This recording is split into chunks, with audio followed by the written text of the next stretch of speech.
यानंतर एक मोठी बातमी येते। मुंबई महानगरपालिकेसाठी शिवसेना, उबाठा आणि मनसे एकत्र येणार का असा प्रश्न उपस्थित केला जातोय। असं असताना आदित्य ठाकरेंनी एक मोठं भाष्य केलंय। महाराष्ट्र हितासाठी जे सोबत येतील आम्ही त्यांच्या सोबत राहू असं म्हणत आदित्य ठाकरेंनी मनसे सोबतच्या युतीचे संकेत दिले।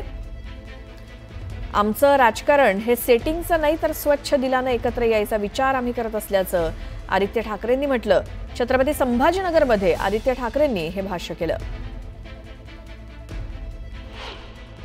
उद्धव साहेबांनी प्रतिसाद दिला होता आणि महाराष्ट्र हितासाठी जे कोणी सोबत येतील साफ मनाने येतील त्यांना आम्ही पुढे घेऊन चालायला तयार होते, उद्धव साहेबांनी सांगितलं होतं। पण असं हे सगळं अडकलंय, बोलायचं कुणी? आता ते मला कसं माहिती? 7 प्रतिसाद, टाळी, दुसरी टाळी हे सगळं चालू असतं, पण आम्ही महाराष्ट्र हिताचं बोलतोय, कुठेही सेटिंगचं राजकारण करणार नाही। आम्ही स्वच्छ दिलाने पुढे येतोय, जे कोणी आमच्या सोबत येतील त्यांना घेऊन पुढे चालू आम्ही। मी कुठच्या एका पक्षाबद्दल बोलत नाही।